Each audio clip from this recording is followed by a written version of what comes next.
asleep again, my children. Why, if you fall asleep, you won't get to read this comic. Although, if you do fall asleep, you'll still get to see Freddy Krueger. For the last 3 years, that Linkara guy has been talking about stories featuring the man of our dreams, but he only likes to talk about the bad stuff. Well, leave it to your old pal Moarte to tell you all about the pleasant little dreams of the Wildstorm Nightmare on Elm Street comics. The book was an ongoing series for 8 issues, having a few multi-issue storylines. And they were glorious, my children. Let's begin with the first 3 issues in a storyline called Freddy's War. Meet Jade. She, along with her father and brother, have been moving from state to state for quite a while, partially as a result of her father being an army man. Now they have arrived in Springwood, hopefully to stop their nomadic existence. Jade's mother died in a plane crash 5 years ago, and her father has had trouble getting past it. Matters are not made any better when Jade has a nightmare about her brother burning to death. And when she goes to check on him, he is indeed as roasted as Freddy. Jade and her father surprisingly don't seem too shaken up about his death, but they are indeed confused by it. He was not suicidal, but there were at least 5 gallons of gasoline burned into the room. She continues to have bad dreams, and after one where she's drowning, she ends up at a local coffee place to down 4 cups of coffee. She meets another girl, Kaylee, who's equally skipping classes, and explains to her about Freddy. However, Jade has also been spotting a little girl in her dreams, but Kaylee doesn't know who that's supposed to be. Seems to me like those jump roping girls who are singing the rhyme are desperate for more screen time.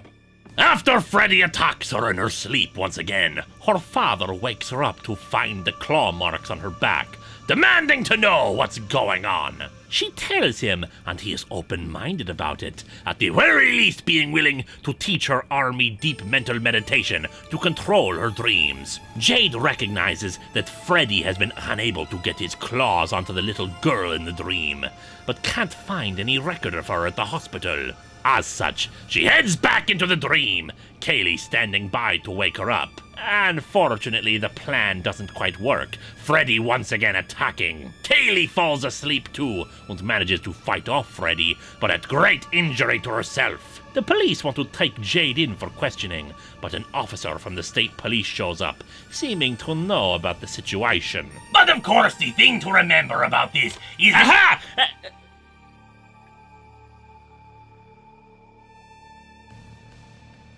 You can go now. Sorry.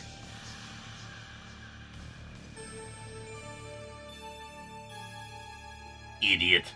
At the hospital, Jade finally spots the little girl, Lacey Powell. She's in a chemically induced coma, waiting for a heart transplant, at a deeper level of unconsciousness than sleep. She only rises to REM sleep when her medication is being changed out. Still, Freddy must be dealt with. Unfortunately, Jade and her father fall asleep in the hospital lobby, with her father ready to find Freddy with the help of a big-ass gun. And thus we get to the titular Freddy's War, as Jade and her father outmaneuver Freddy in the dream, blasting a hole in him and using his own will in the dream to create the tools they need to combat him. Mines, flamethrowers, even some guns from video games. As her father says, it's all about applying enough to the equation.